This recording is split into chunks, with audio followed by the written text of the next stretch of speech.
Les damos hoy la bienvenida al seminario internacional que convoca el día de hoy el posgrado en Ciencias Sociales, el Laboratorio de Análisis Institucional y Organizacional, y que hoy nos place tener como principal ponente al doctor Carsten Greve. You are welcome, Dr. Carsten Greve. Pasaremos entonces a unas palabras de bienvenida por parte del doctor Jorge Culebro y seguiremos el orden indicado en el programa. Okay. Voy a pasar al inglés por nuestro invitado. Entonces, first of all, I would like to thank Carsten Greve to accept our invitation to come here to the Metropolitan Autonomous University to talk about one important topic, which is public-private partnerships, which is a topic that we see all the time, but it's not so well analyzed. Well, or less what we think about that. In this time, we have my group of management is in the special course on methodology of organizations. So they are a very nice group. And we have Professor Daniel Sandoval, which is also professor of our department, Everardo, she's from CIDE, and some of my PhD students. This time we would like to say that yes, we are very happy to have you here, and we hope that it's not going to be the only time in UAM and in Mexico and in Latin America. And thank you very much, and please, okay, go ahead. Yes, this one, yes.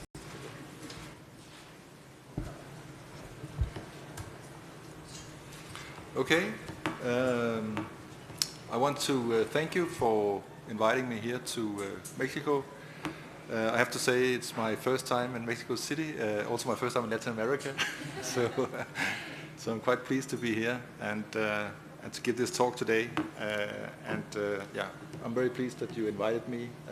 Thank you very much for that. I really appreciate it. Just a brief introduction. So my name is Carsten Greve. I'm a professor at the Copenhagen Business School in Denmark at the Department of Organization. The business school is a public university in Denmark. We have about 8 universities, but they're all publicly funded. So even though it's called a business school, it's actually a publicly funded university within the Danish university system. So the topic I've been invited to give a presentation about is on public-private partnerships, and I've termed it Global Experiences with Public-Private Partnerships, Paradoxes and Opportunities, because as the titles indicate, there is now a lot of global experiences with public-private partnerships, so we can in some ways take stock of what is going on. At the same time, we find that there are sort of paradoxes, issues that continue to crop up within public-private partnerships. And then finally we also see some opportunities of how we can go forward, both to study this phenomenon, but also there's some opportunities that both theoretical but also practical in a way, both for governments, for citizens and so on. So just briefly outline the talk. I'll just speak briefly about sort of PPP definitions and current issues. I will then go on to talk about these sort of global experiences, try to give sort of an overview of where we are, and then turn to the paradoxes and opportunities, and then outline some research agenda for PPP research, and then some conclusions about sort of more global understanding of PPP. I'll just start by saying how we can study these things. So I have some pictures here from some various collaborators that I've been working with over the years. So in the picture here you see on the upper left is Anthony Boardman, who's an economist from Canada, and then Graham Hodge, my co-author on many of these publications on the right. And the other picture is from a research conference in Vancouver a couple of years ago, And the last picture is actually from the European Union, where I did a presentation there. The reason that I want to emphasize this is because of the way that the research on this area has been evolving. So, as I said, Anthony Boardman, who I work with, is on one of the books, is an economist from Canada, and Graham Hodge is a public policy scholar, but he's in the law faculty at Monash University in Australia. And how we have approached this topic is that it's very, very difficult to only approach it from one discipline or one area of research, because public-private partnerships, as we shall see in a minute, actually comprises many aspects, and you actually need expertise sometimes in finance, you need expertise in organizations, you need expertise in politics, public policy, you need expertise in economics to understand what is going on. So what we have been doing in the work that I've been involved in is trying to be open for an interdisciplinary approach, where we actually use to see if we can actually talk to each other, so management people can talk to organizational scholars, who can then talk to lawyers, who can then talk to economists and so on. So we're actually trying to facilitate a dialogue, and it's not always easy because we all have our different disciplines and really sometimes actually don't necessarily understand each other's methodologies and so on. But we think that this topic of public-private partnership is actually one that calls for very many different aspects. So some of the books that I've been involved in actually took this approach. So we did in 2010. There was an international handbook on public-private partnerships that I edited with Graham Hodge and Anthony Boardman, and this one actually took this. We invited different people from different disciplines to give their take on the finance of PPPs, on the organization of PPPs, and so on and so forth. And then moving on, just as a sort of a preview of the argument in the book, and the blue one you see here, the Rethinking Public-Private Partnerships, that came after the financial crisis, because one of the ideas in PPPs is that you involve private finance, and of course then after the financial crisis, people were saying, well, do we actually need private finance, or is it too risky to involve private finance, or do private finance actually want to fund public infrastructure? And so the book was sort of, the subtitle for that book was Strategies for Turbulent Times, so we're actually trying to look at what happened after the financial crisis. And then, so I will try to highlight some of the other things that we've done recently together on performance and on the future of PPPs, if you like. So I'll return to some of those recent papers that are mentioned here in the list.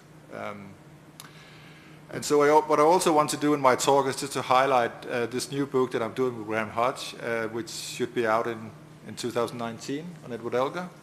And so it's sort of coming out next year, and so I thought I'd use this opportunity to actually then highlight some of the issues that we're talking about in this book, and some of the so the book is on the logic of public-private partnerships, the enduring interdependence between politics and markets. And so you can see the sort of outline of our book here. We'll first talk about the logic of PPP, then we review performance, then we talk about the politics of PPPs, economics of PPPs, the market development, how to govern PPPs. We also talk about international PPP policy, and then we talk about towards infrastructure governance, which I'll come back to later on in this talk, and a new research agenda also. So some of these chapters have been published as articles, so they are actually available now, but then we incorporate them in the book and have added some new chapters as well. So I'll try to sort of give a preview of the book that is coming out next year. I've also been supervising PhD students for this, so I just sort of, there's a piece of information to share with you. The PhD students that have been involved in some of the projects, they have published on in the Danish context, public-private partnerships on trust, multi-level regulation, innovation and sustainability, and also comparing other types of infrastructure organizations like state-owned enterprises. So there was a PhD recently on that as well. So let me just turn to how we define PPPs. So as you can see, this is a picture. Actually, this is a picture of Obama in the harbor of Florida, where so infrastructure is quite a, in the U.S. of course also taken on now. But the other projects that you see pictured here are sort of one of the first PPP projects in Denmark, a local school. But then also some other infrastructure projects, like a big metro project that we had in Copenhagen, which is sort of focusing on infrastructure governance, but not necessarily privately financed.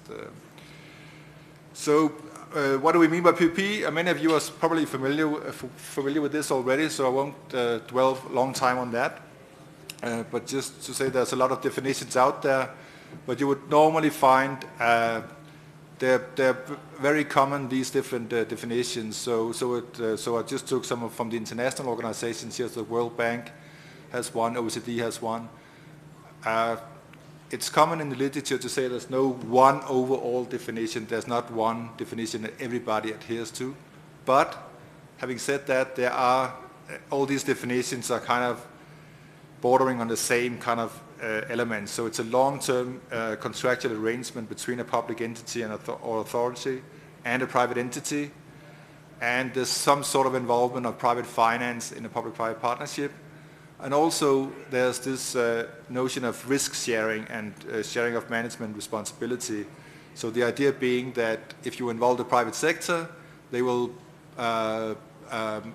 they can provide the private finance in the first sense, but then secondly they can take on risk, and that's sort of the crucial argument here, that how much risk do they then actually take, and how much risk does the state take. And also the long-term contractual arrangement means that it's very, very important how the contractual arrangement actually is institutionalized, because it's all about what is in the contract in a way. So you can write a very bad contract and have a very bad result. You can also take very much care and write a very good contract, and maybe that can sort of save your project. But that's the basic idea. Maybe we can return to that. But the definitional part is sort of agreed, I think, in the literature. Then what we did in our 2013 book, me and Graham Hodge, was to say, well, we actually are talking about different things when we talk about PPPs. Most often we talk about them as projects. So we talk about, you could almost say, project management. So you evaluate or study an individual project, right? So it could be a bridge or a tunnel or a new railway system or whatever, but it's you talk about the project, and then you are starting to assessing whether that project worked or not. So that's one way to see public-private partnership. You can also talk about it as an organization, meaning the partnership itself. How is the partnership functioning? So here you are at the organizational level, and you are then evaluating or analyzing a particular organization. Sometimes we also understand PPPs as a kind of a policy that governments can indicate that they want to partner up, that they want to be partners, and so it's also like a sort of a policy statement from both from the government side, also from the private sector side, that we want to do. We want to engage in relationship with the other sector. So that's like a policy. You can also think about it as a governance tool or style. So you can say our government is mainly oriented toward partnerships. We don't like to do things alone. We like to partner up with the private sector or with the non-governmental sector. And then one final one, which I will come back to in the end, is sort of the context and culture, because this is where you look into the different countries and say, how do they actually understand partnerships? So, and this is a point I will return to in the end, because it's become increasingly important that we look at the actual context and culture in which you formulate a public-private partnership. So for example, so China now has a lot of public-private partnerships. So they call them public-private partnerships, but many of them are actually sort of financed by the Chinese state, right? So we would actually think of them maybe as public-public partnerships because they are mainly financed by the state, and so they partner up with other organizations, but maybe they are just a public entity in a way. But they use the language of public-private partnerships. And public-private partnerships are probably different in Mexico from, different from Europe, from France or wherever. So that is also a way to see public-private partnerships if it actually fits with the political culture or economic way that you organize things in your own country. And then you can ask this reasonable question: why would you actually partner up if you're a government? And so there's a book on cross-sectoral partnerships by some American scholars, and they came up with this kind of 3 ideas: that it's sort of pragmatic, that you do it because it seems like a good idea at the time, you don't have the resources yourself, and the private sector may be able to offer some advice or finance or whatever. So it's a practical issue for the government. You can also look at it from economic cost-benefit analysis, where you would see the government would actually go in and say, is this actually to our benefit in the end, and then do some calculations. Can it actually pay off? And then the strategic angle, which is that you want to collaborate with some particular organization, so you're actually deliberately trying to partner up with some organizations because you think it looks good for the country, and other issues. So those are some of the issues why people would actually then try to do partnerships.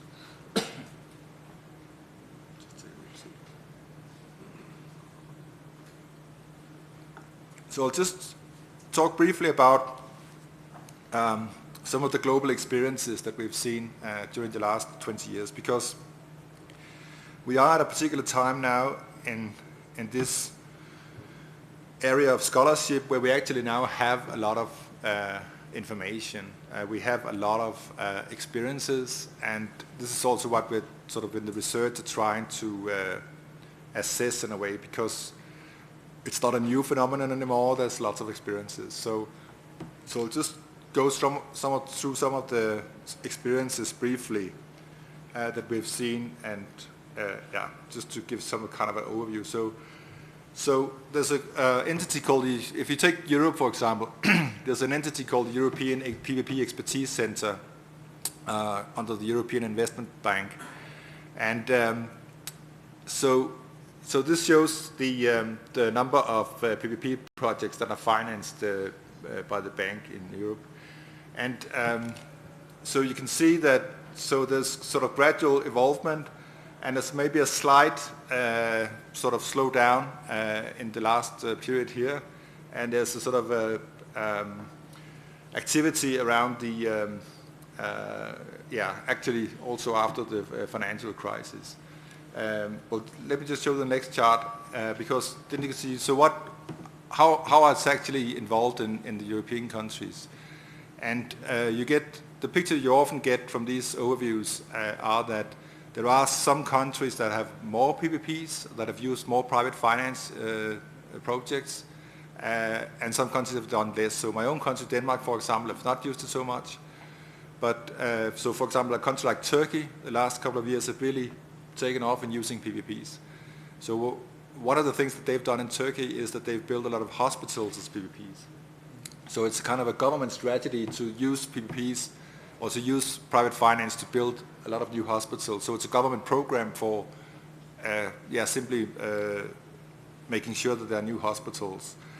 And the UK, of course, and France, especially the UK in the literature, have always been the lead in this, because the whole concept of PFI, Private Finance Initiative, originated in the UK in the early 90s. It was a program under John Major, and then a government, he was a Conservative Prime Minister at the time, And then when Tony Blair came to power in 1997, he kind of took over the policy, and he also used it.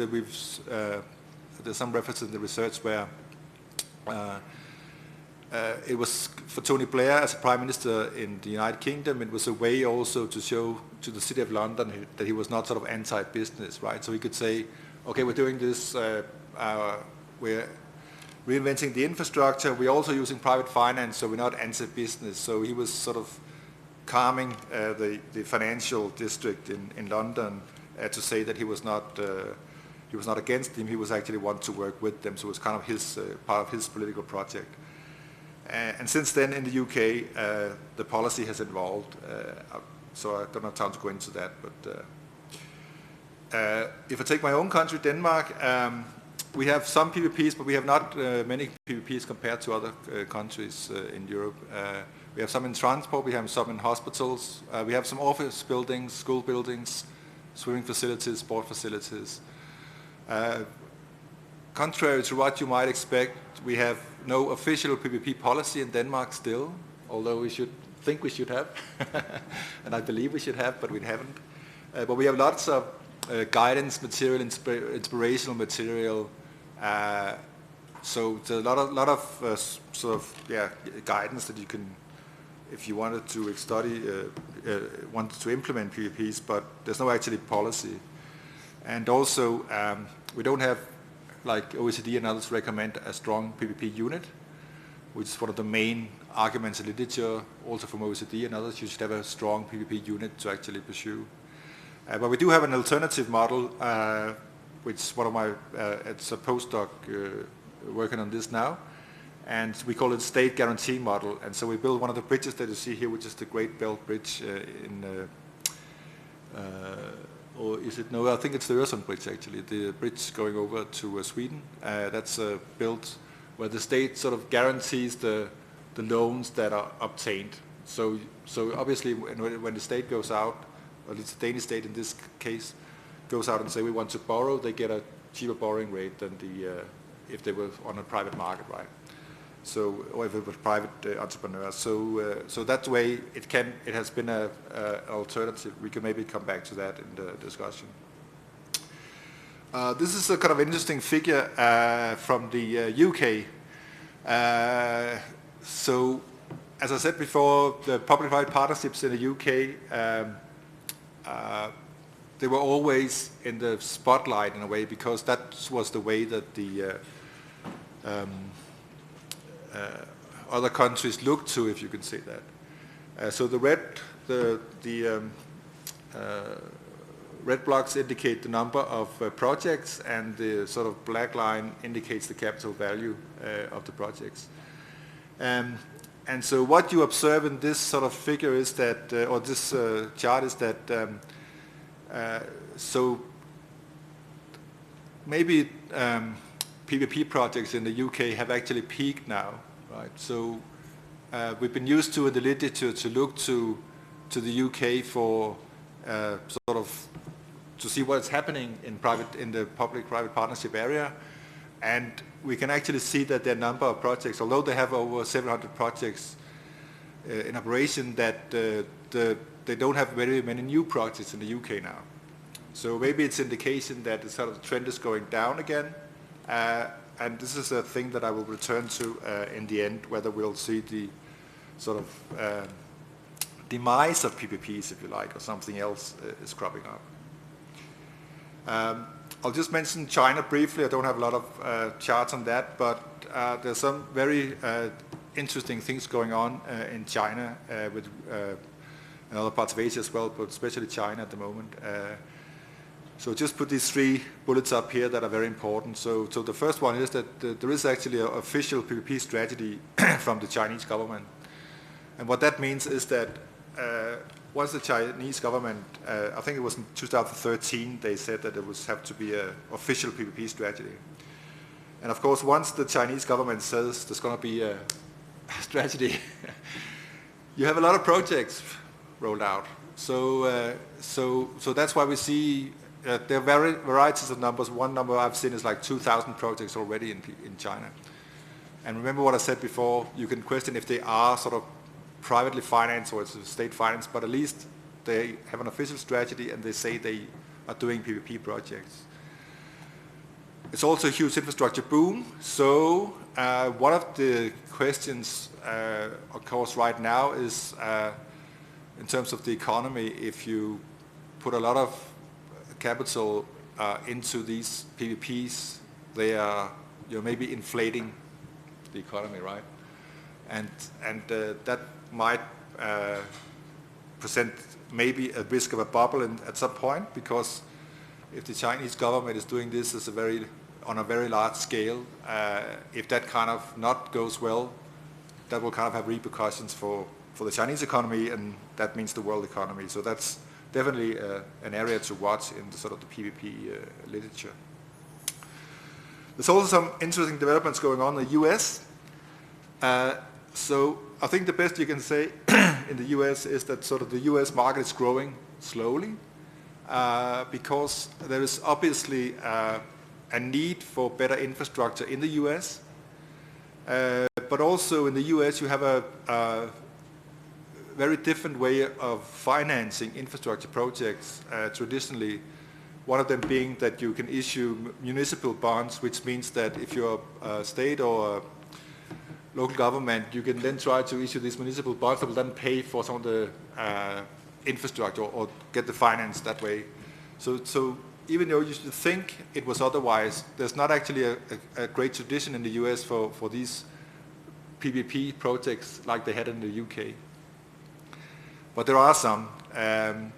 And so again, the transport sector is the big one.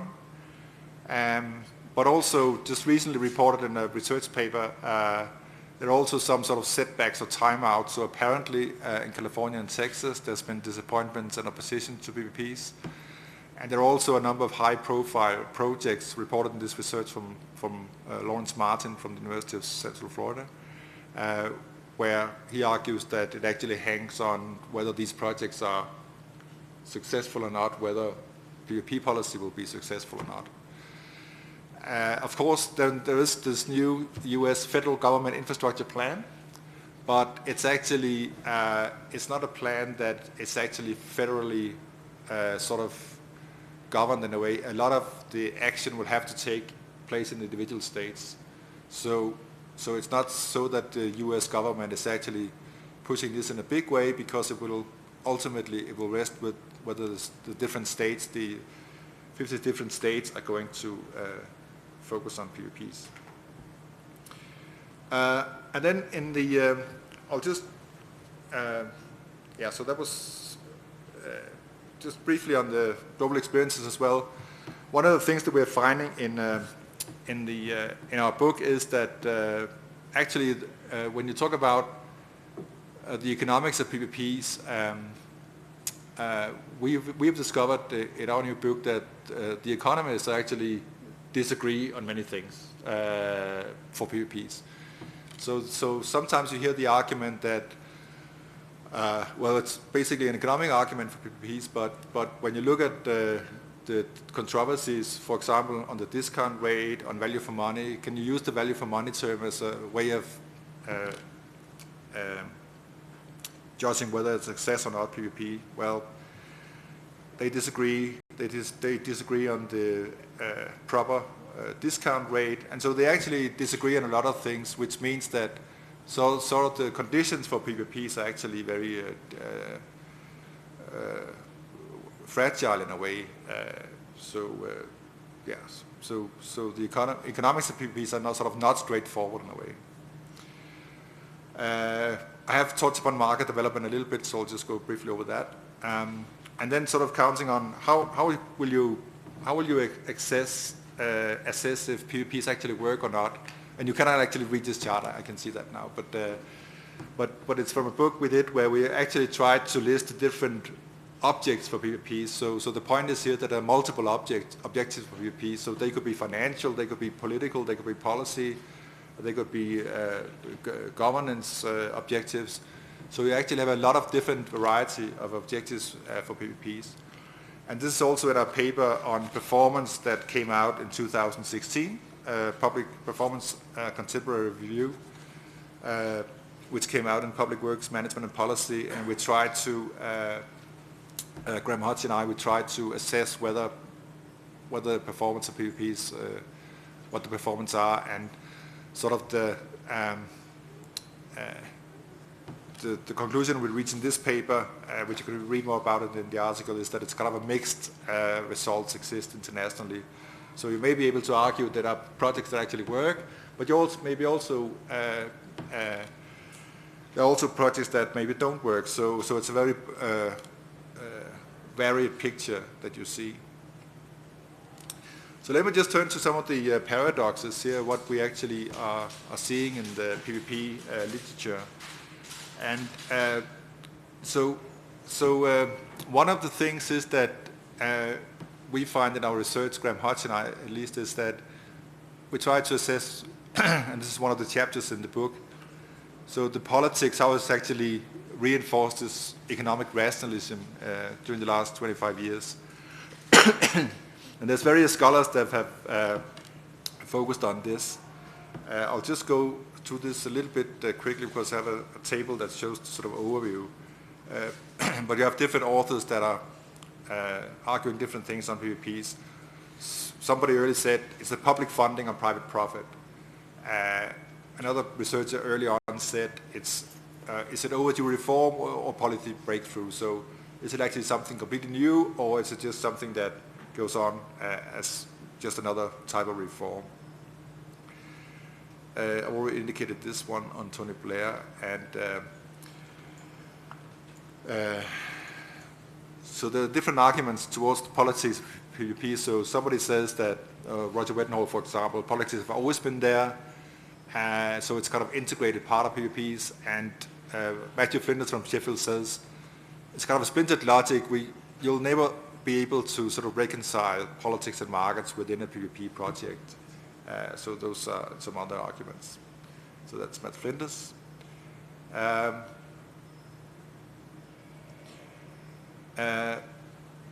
it became more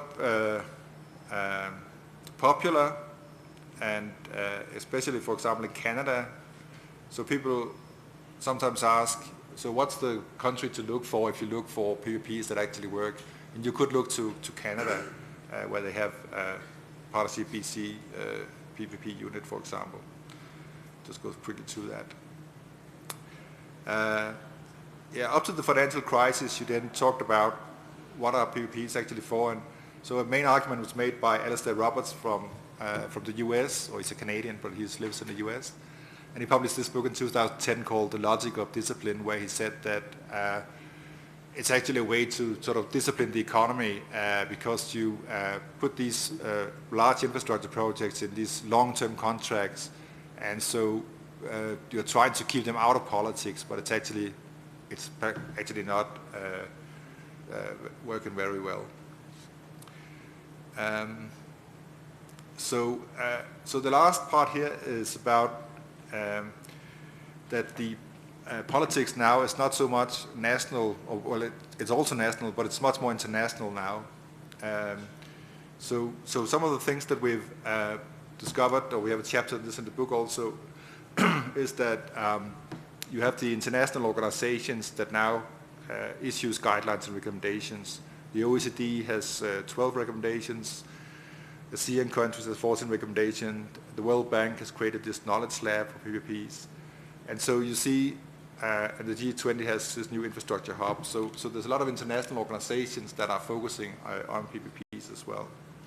So this is the table I was talking about, just trying to see how the politics have evolved over time, and we have a chapter on that in our book. And one of the things we discovered is that infrastructure is now being used as a kind of a larger political strategy. So, for example, the European Union has what is the Juncker plan, which is the President of the European Commission, Juncker, calls it an investment plan for Europe. I tend to think of this as PPPs as a grand scale, because it's actually trying to get private finance in by promising some public finance up front. And so we say you have some public funding, and if you then provide a lot of private funding, then you can make the infrastructure work. Yeah, so that's the Juncker plan. And some of the investments that they made. And the knowledge lab from the World Bank, you can go into that if you want to know more. They have a lot of material now collected. So just briefly on the last part, on the governing part, we have an article in the Australian Journal of Public Administration where we try to ask what is actually happening after you've cut the ribbon, after the project has been enacted. And some of the things we found there was that it was actually sort of tensions in a way. Some people, we interviewed some managers in Australia, and they had sort of, they varied in their views, but one of the things they said was that the design phase is very important upfront, because they said that the government, or also the private sector for that matter, sent in sort of the A team in the beginning. The A team being the most bright ones and successful ones and so on. They negotiate the contract, everything is fine. And then you leave it to the B team later on to actually follow up on the contract. So that's why it sometimes gets, the contracts are not fulfilled, because sort of it's not the A team anymore that is in charge of the contracts. Right, so I covered a variety of things now on public-private partnership experience. So there are a lot of experience globally. I just want to, for the last part, turn to some of the opportunities. And the opportunities include that you're moving towards talking about PPP as a project, public-private partnership only, towards a broader academic discussion on infrastructure governance, and not only academic but also practical, in the sense that many international organizations are talking about this as well. So this movement started when OECD made, well, they're making this report I'll show in a minute, but the preparation for this report was a paper called Towards a Framework for the Governance of Infrastructure. The interesting thing about this report was that PPPs had been sort of the only show in town for a long time. So if you were doing a new infrastructure project, you would get private finance in, you would get consultants from the private sector. It would all be more or less involved in the private sector as much as you could. And what the OECD said in this paper was that, well, we do actually have some alternatives which had more or less been forgotten, or at least in sort of the discourse. So we could just do the public procurement without setting up a PPP. We could also have a state-owned enterprise, and we could also, lo and behold, have direct provision for a government. So they go back on the sort of original vocabulary on public-private partnerships towards saying, well, maybe we should have a broader view. And so they started, instead of talking about public-private partnerships as a project delivery model, they started to talk about infrastructure governance. And they have a long definition here, which I'll leave you to read, but at least there is a definition. And it kind of covers sort of a broad approach to the study of infrastructure and the governance of infrastructure. So it's not only the private sector anymore. That's the sort of key argument. And the report, which I actually got here, I brought it with me in a hard copy as well, so I carry it around with me. And so it's sort of called Getting Infrastructure Right. And so the Getting Infrastructure Right report came out in 2017. And they actually argue for 10 recommendations for different governments around the world, or in the OECD countries, to actually do infrastructure projects. And the interesting thing here is that they are not, they don't say anymore, you should always do a PPP, you should always involve the private sector, you should always have private finance. They're actually saying, well, if it fits the project better, maybe you have some public investment as well, so maybe that could be put in as well. So there is this movement towards, at least I think there is a movement towards this broader view that we're not only studying the private finance anymore, we are also studying infrastructure governance in a broad sense. And this opens up, in my view, I changed it here on my screen, but it doesn't change up there. Oops. Did you see?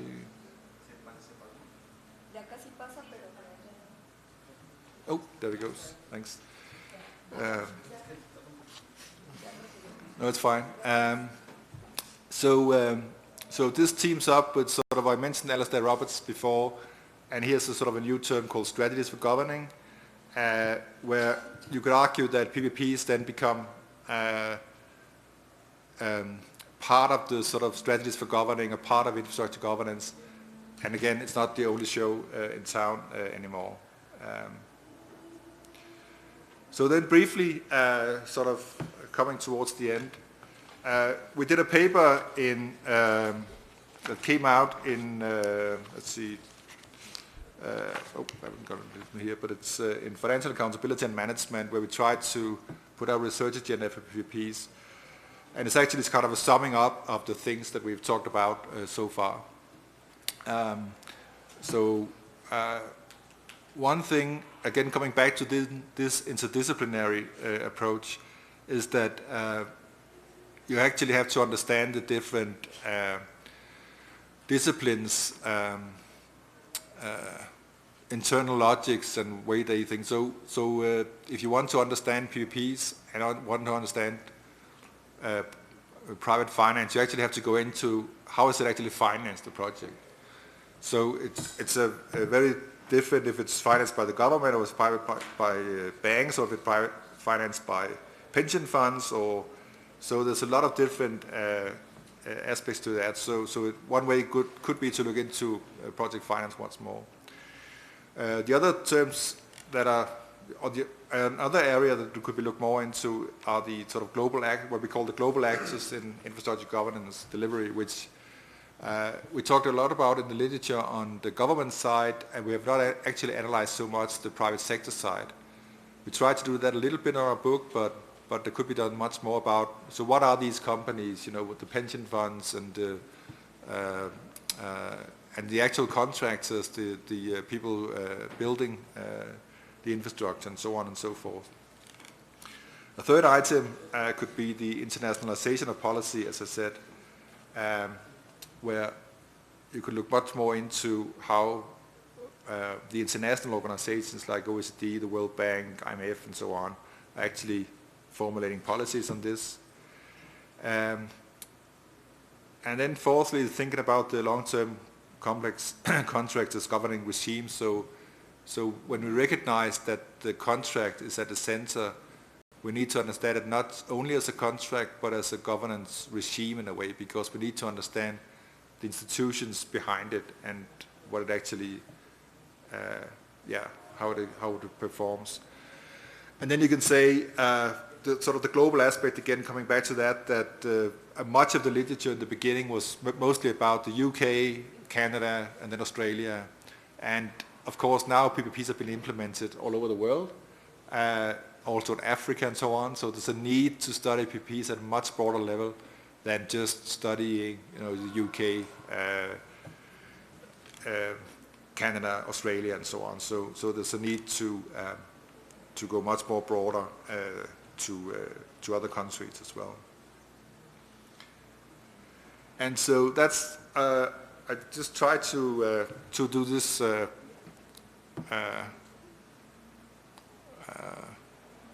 graphic in a way to actually try to show that the thing that I've been talking about this morning is that we're sort of moved away, although you can still do individual projects and analyze them, but we sort of moved away in the literature from only thinking about individual projects to actually thinking about PPPs in a sort of a global governance perspective.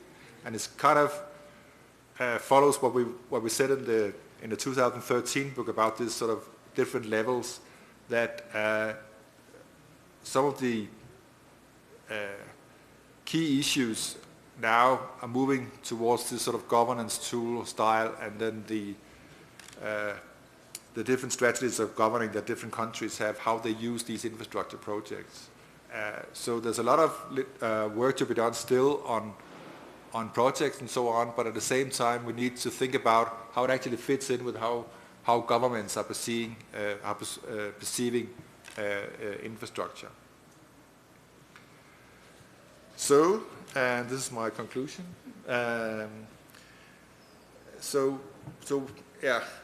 what I've said here is that I think that we should analyze the PPP logics, but I also think that we are now in a stage where it's kind of global politics and markets that you're actually looking at, because they're happening all over the world. PPPs are being used in very many different locations now.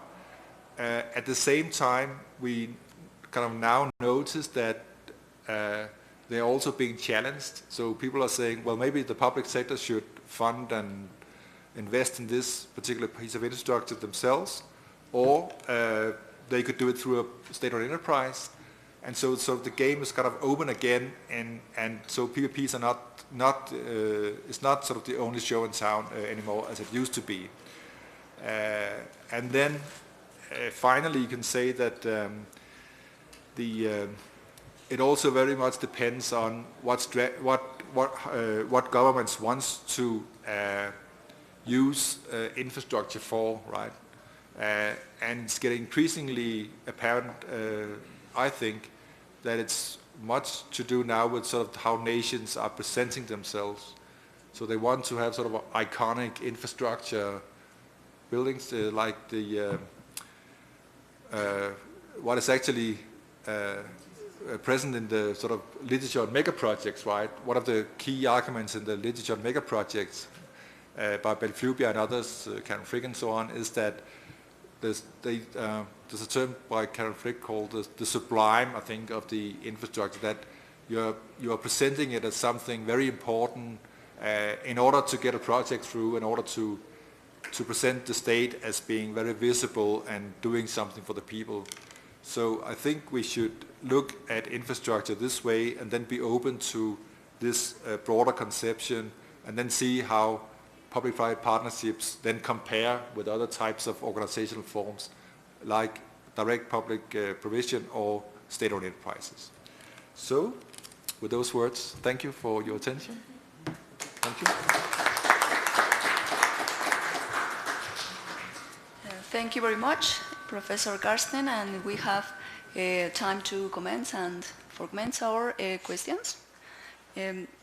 Ahora le damos la palabra al doctor Everardo Chiapa. Él es doctor en Política Pública por el CIDE, el Centro de Investigación y Docencia Económica, y tendrá un tiempo para hacer comentarios respecto del tema y la presentación.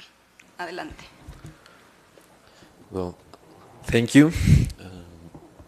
First, I'd like to thank Professor Greve, because I didn't imagine that just 1 month after my dissertation, I could be in this kind of discussion with one of the most cited authors in my work. So thank you, and thank you, Jorge, for the invitation. Well, P3s are a huge topic, and I don't know where I should begin, because maybe I have more questions than comments. But so I like to set these questions, and maybe we could discuss, and maybe with attendance have some other questions.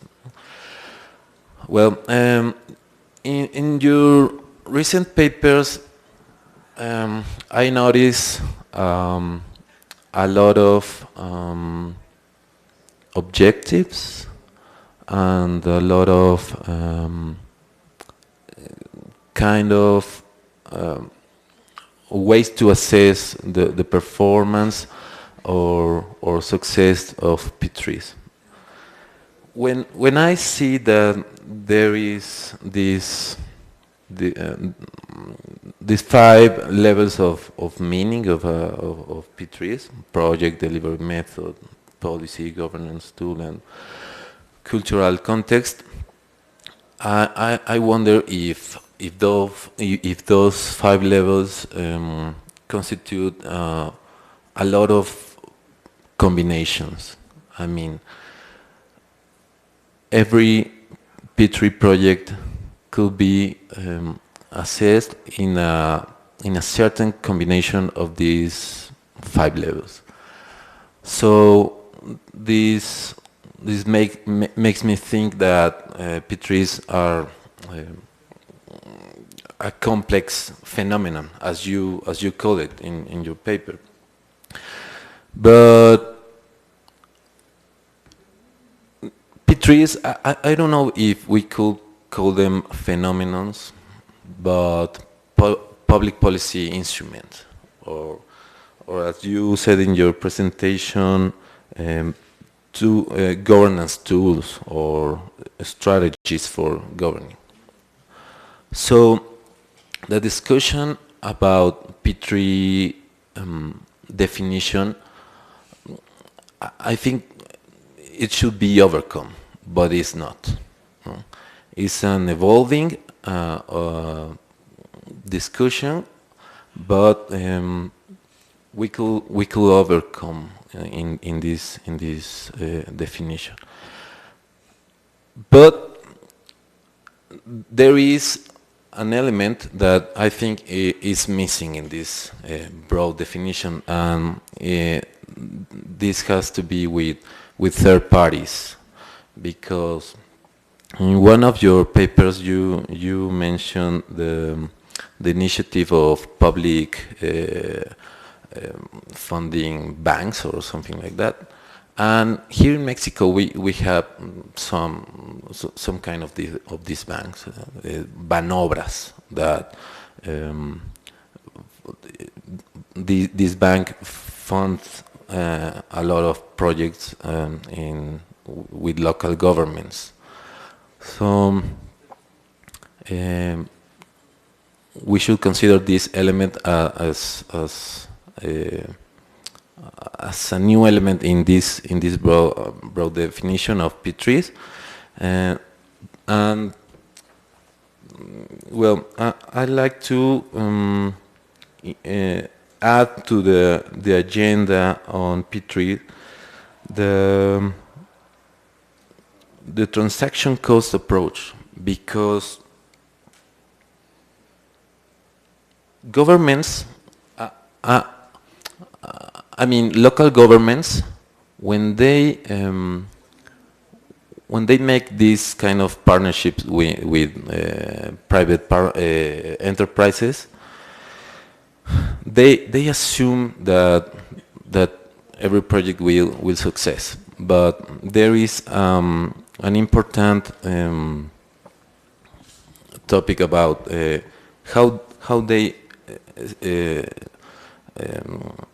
estimate the demand for a certain service, and this has to be with the value for money, because we know that value for money is one of the principal I don't know how to say method to assess the success of a P3, but it seems to be not as useful as it should. But I think maybe it's because local governments and enterprises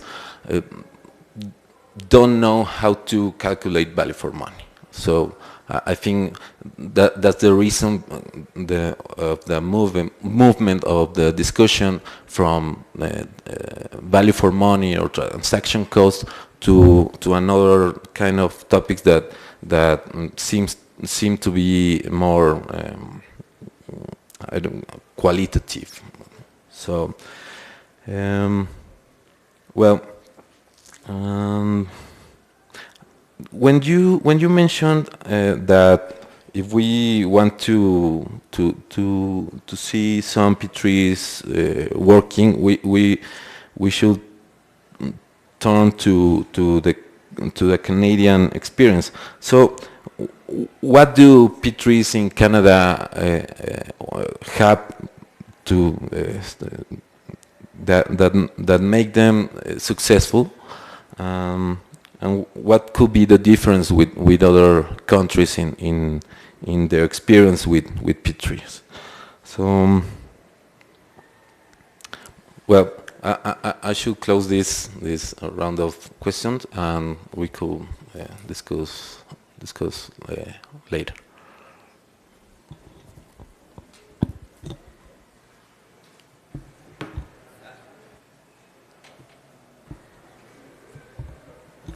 Thank you very much.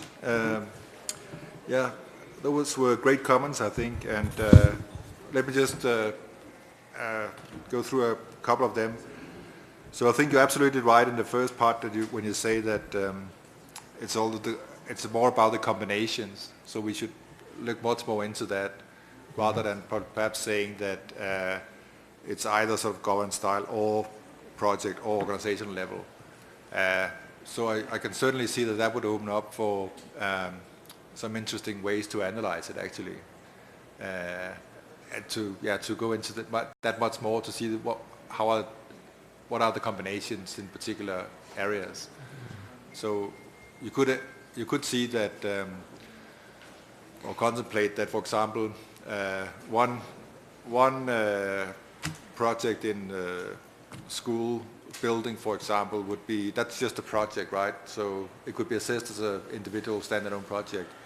But it could be that if you have a transport project that is part of a sort of a broader government strategy for improving public transport or so, that would be combined with both the organization level and the policy level as well. So I take your point that that's a really good point, I think, that could be followed up. I think also the definition, what you say about including the bonds in the definition, I think it's as I also indicated in my talk, I think it's a good way to actually try. What basically we're trying to do is trying to capture the variety of different organizational and financial forms that we encounter, right? Mm-hmm. And so if we exclude some of that by a too strict definition, I certainly agree with you that we should open it up. So I take that point as well. On the transaction cost, I can only concur that I think it's important to study, and it's difficult to do in terms of empirical research, but it can be done. So it's not impossible. But it's difficult, but it's not impossible. So it certainly could go that way. That goes with the argument that you also had about the local governments and so on, because I think it is very much in the design phase or the decision phase, you can say, where people are considering whether they should do project A or project B or project C, where the transaction cost argument comes in. And as you know, it's an established area of research, so that could certainly be the case. So just two brief comments on the last point you had. On Canada, I think it's not sort of, in a way, a certified success in the sense that sort of overall agreement in the literature, but I think there are some elements in the Canadian sort of approach that I at least found interesting. And so a couple of components. So one is that they were kind of second movers in a way, right? So the UK and Australia has kind of made all the initial errors and so on.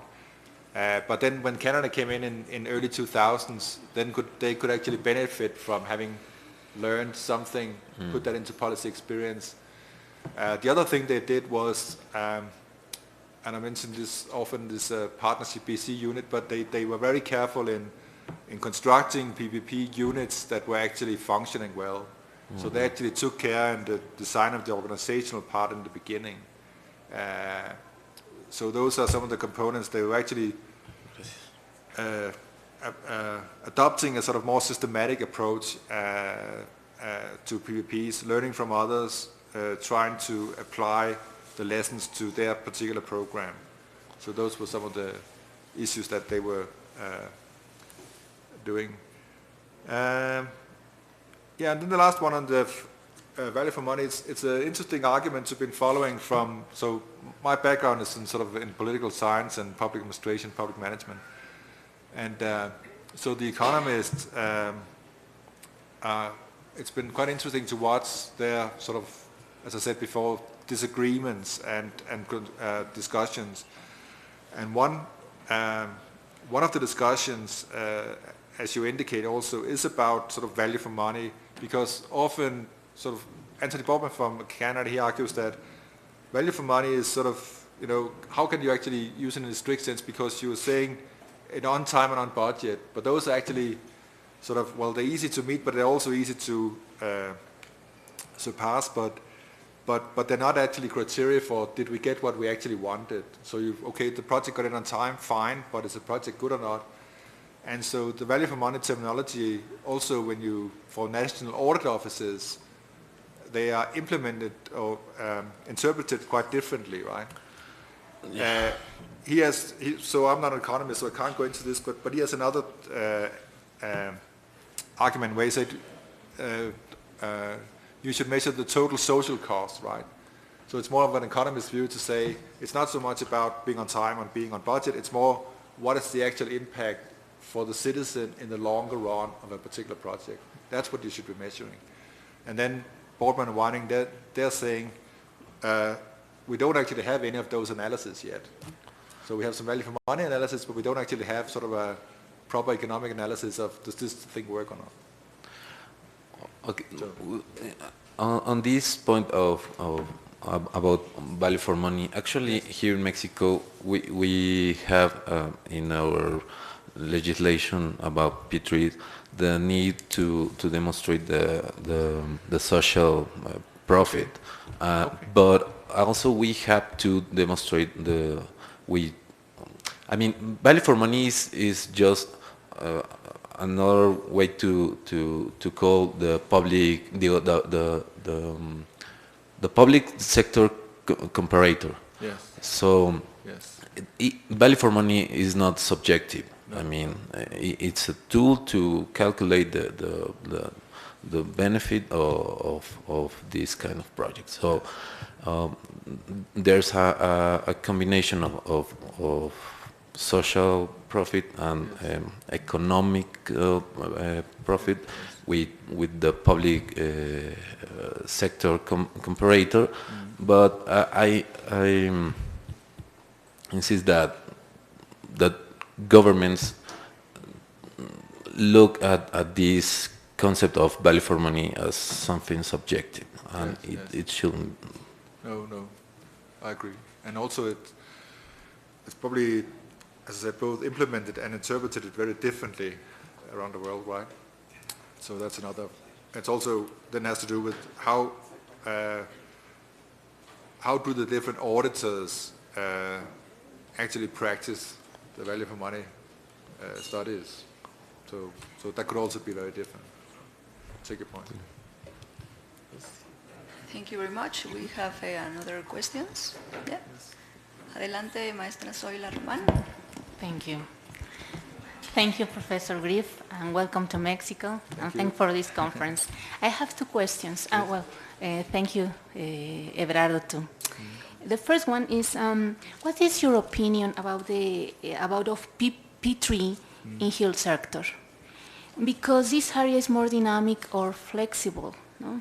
And the contracts are, for example, renegotiation are difficult, for example, no? And it's a difficult part of this model.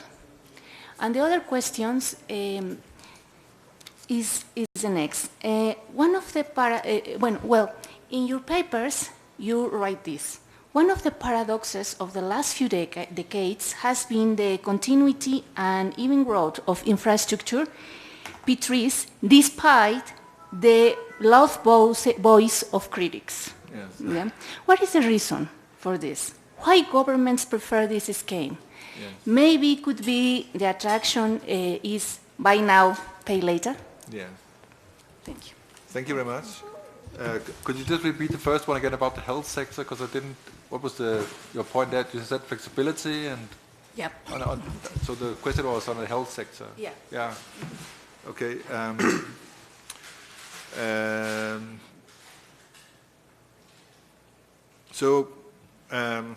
Yeah, I think one of the aspects also on PPP research is that we can talk about this on a sort of level of organizational model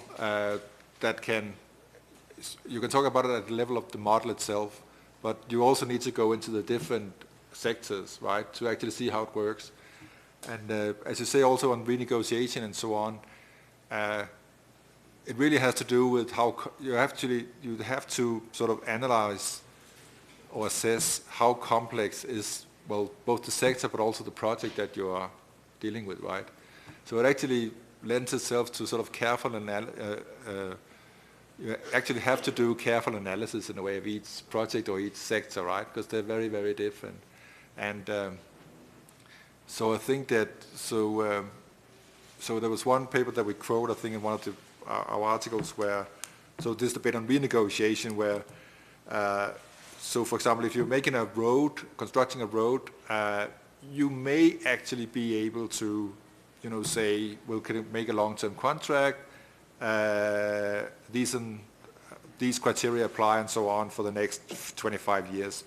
It's much more difficult if you're making a PP for an IT system, right? Because the IT system you implement today, you probably need to renegotiate that in 10 years' time. So you need to build that negotiation in. I would probably say that the health sector is probably in between that, but it's probably more on the complex side. Yeah. And we have some examples now. And well, actually, some of the examples in Denmark, where I come from now, is on hospitals. And you also have the story of the UK hospitals. And there's a Swedish PPP that is apparently not working very well, which could also be analyzed, which is a large hospital. It's kind of a signature project. So, on the second question on the sort of the loud voices and the critics versus the sort of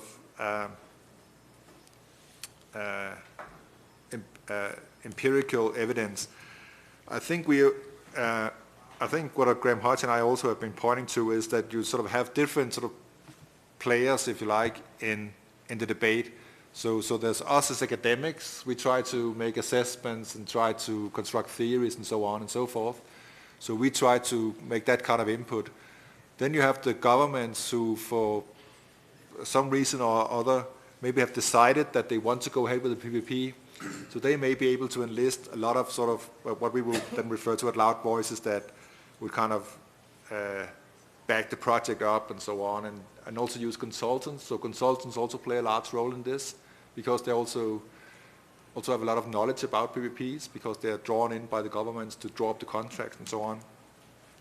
And then, yeah, following on from that, you also have then the sort of accounting companies in industry that they are also some of those that provide overviews of what is going on. So governments do not actually have all the time the overview. So these big accounting firms, they often issue these sort of global reports where they try to assess what's going on. So my point was that you have these different sort of actors within sort of PPP research that have different interests. We as researchers have interest in doing research on this. Governments have an interest in maybe promoting PPPs. And then you have the sort of people trying to track what is going on. So they use it both for keeping an overview, but maybe also for the businesses and the accounting firms, right? So one attempt recently I know has been that the international organizations are now trying to, can't we have one figure, right? For each sector, what's the health sector PPP amount in the worldwide and so on. That number doesn't exist right now, right? So that's why that whenever you're trying to make an overview, you are trying to go by proxies to say, what does the OECD say? What does the IMF say? What does KPMG say? What does Deloitte say? You're trying to assess from these ballpoint figures, but there's no actually agreed the number to how many PPPs are in the health sector. Yeah, thank you. Thank you. ¿Tenemos alguna otra intervención? Sí. Adelante, maestro Pablo. Yeah, Thank you for, again, we can't stress this enough, that you weren't kind enough to give the presentation. It was really interesting. I have a couple of questions, but I'm going to try to be brief. The first thing that it came to my mind, it was when I was listening to the comments of Everardo.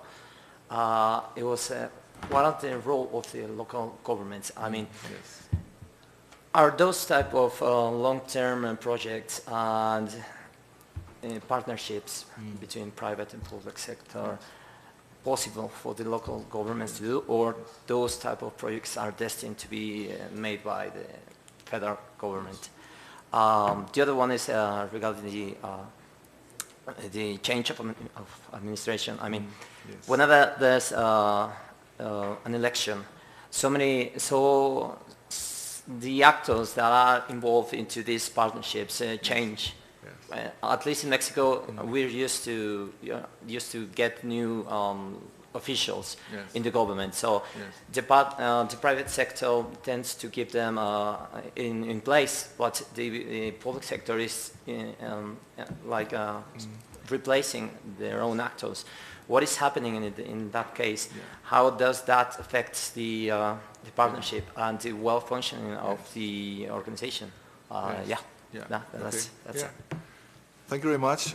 Those are very interesting questions. I think on the first one, it's very, that's a crucial question on the local governments. Sort of the short answer, I think, is so you really have to look at the institutional structure of each country. So I'll just illustrate it by European examples. So, for example, the UK, they have been able to, they had a school program recently where they just said, we're doing, as a central government in the UK, we're doing the procurement for X number of schools on behalf of the local government. We're doing the procurement, and then once the procurement is in place and we have, agreed to X number of schools, we can then give the administration back to the local governments for the actual, running of the schools again. But that was particular for the UK because the central government there is much stronger than the local government, so they were able to do that. In my own country, Denmark, we sometimes pride ourselves of having sort of strong local governments, and it means that local governments prefer to decide themselves, if they want a new school built or a new swimming pool or whatever. So it would be very difficult in the Danish context to have the national government coming in saying, we're taking over the procurement from you. We're deciding. So you really have to look into the institutional structure of each country. I think there's a certain challenge, I think, these years for the local governments everywhere, which is that once they decide to go down this route or to build a new kind of infrastructure, they often really don't have the necessary expertise. And so you can imagine if you're a local government, you're saying, I want this new infrastructure. Maybe the infrastructure is actually transgressing the border of your own local government. So you actually need to collaborate with the next local government or the next local government.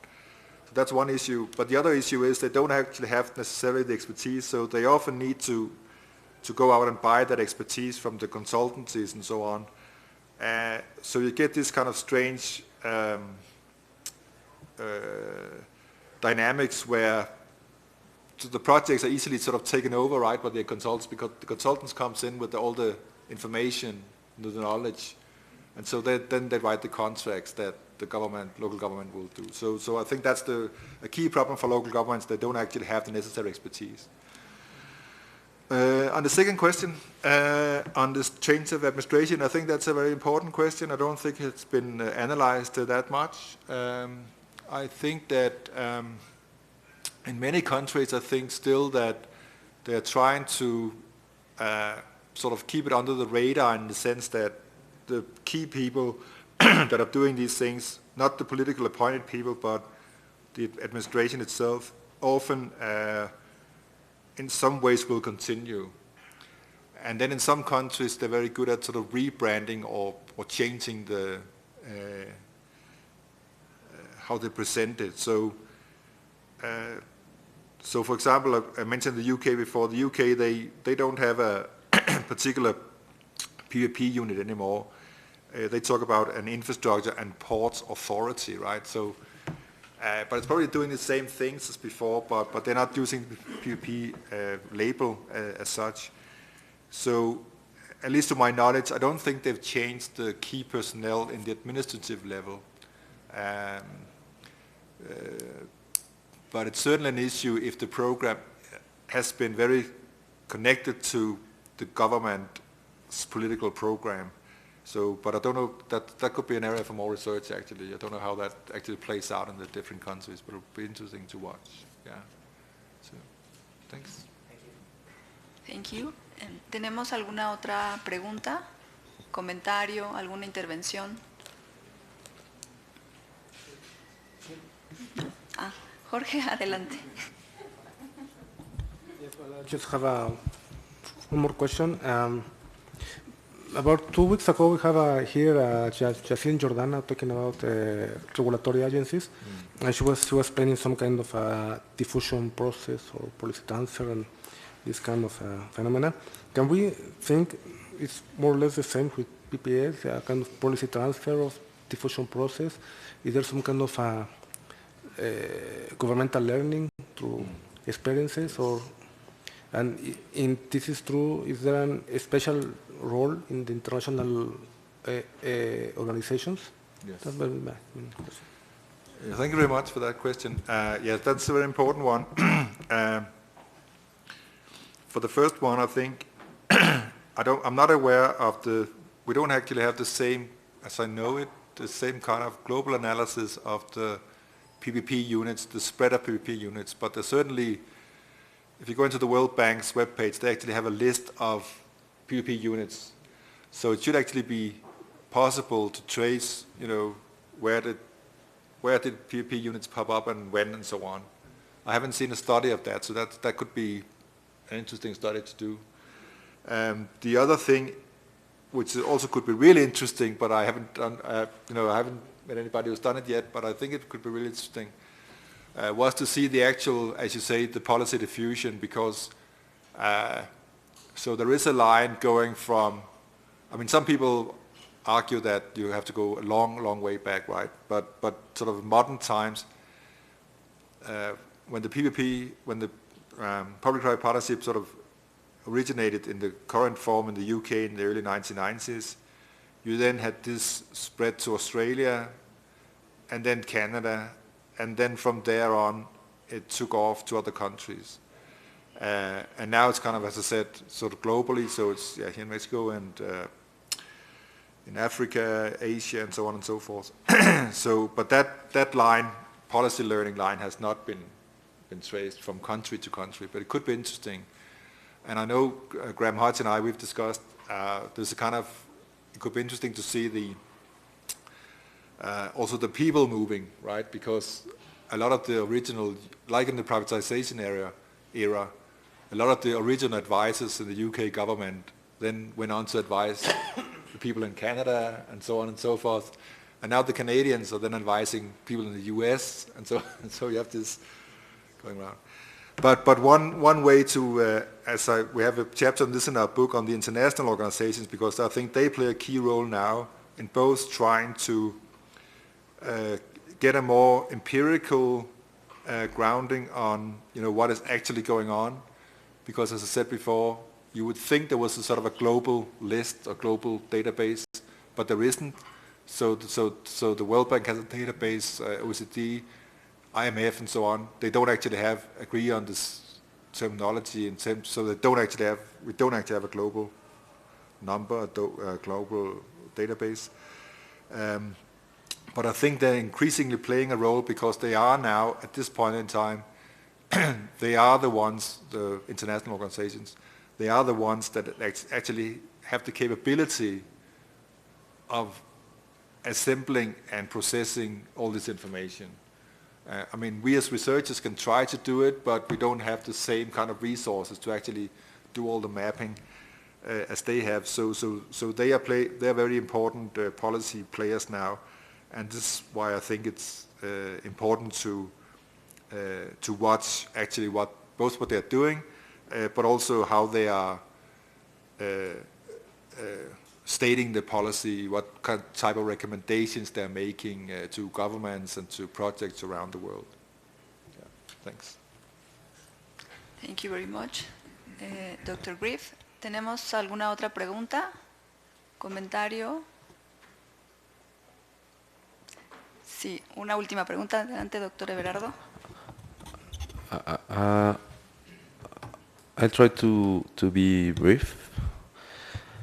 Sorry to reduce the discussion to 4 narrow questions. And this has to be with why, how, where, and what. Okay? And they are based on Mexican cases on peat trees, because maybe Mexican experience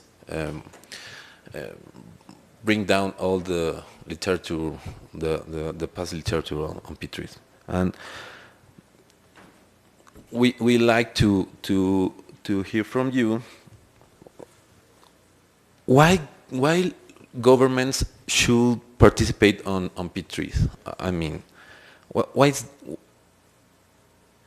is the main reason that make governments to take part on a peat tree? Because Zoila said,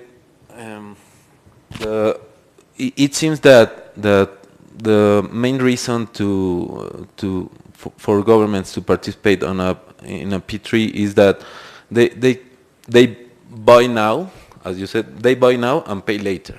No? But why? Because it makes them to pay more or absorb more risk in a different way that literature say that they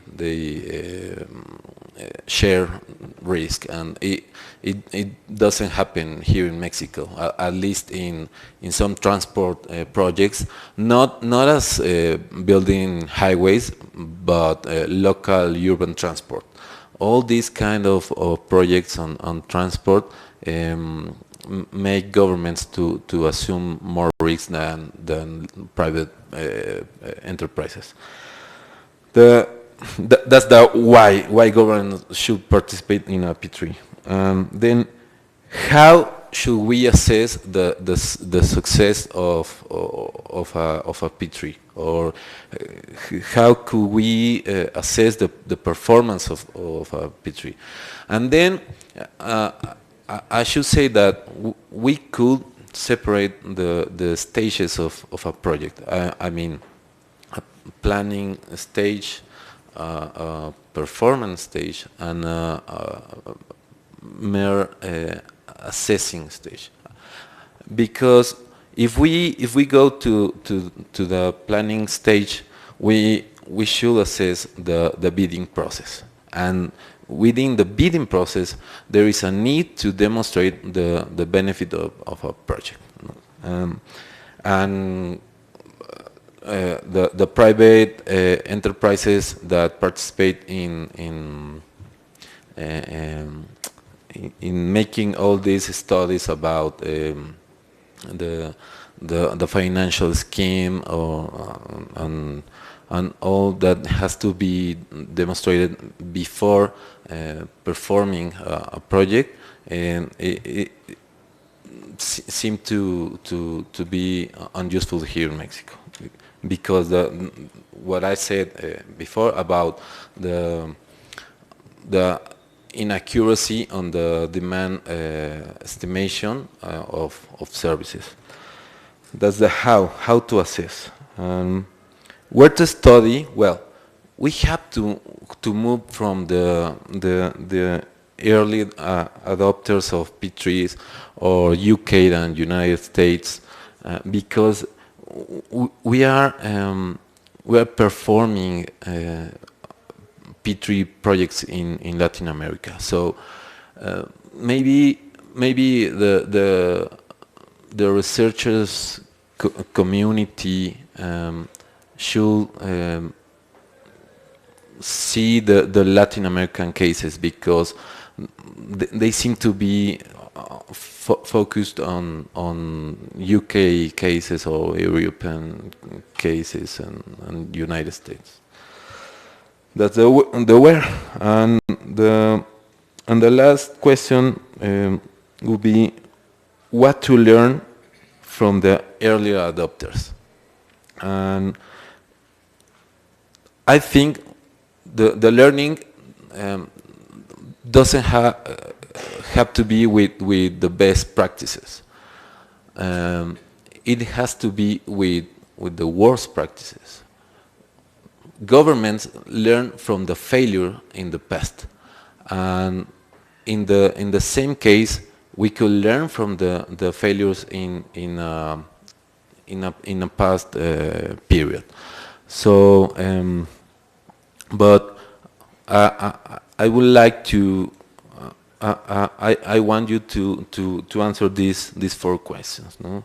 Why governments participate, how to assess, where to study, and what to learn. Thank you very much. Yeah, those are great questions. I think. I guess the sort of overall sort of on the why question, I think that there is this kind of, as we also said in our new book on the logic of the PvP interdependence, enduring interdependence between politics and markets. I think there is this kind of, the PvP was kind of a tool or way or stepping stone towards getting closer to the private sector.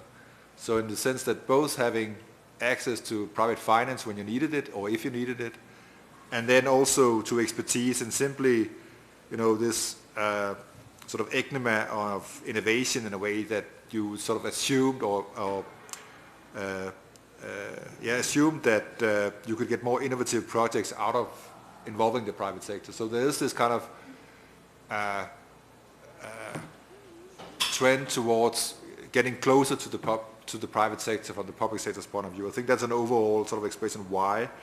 And then there's you could say, there's the different levels of necessity. And we know, like in the privatization era, that the international organizations were offering pressing countries to adopt certain solutions.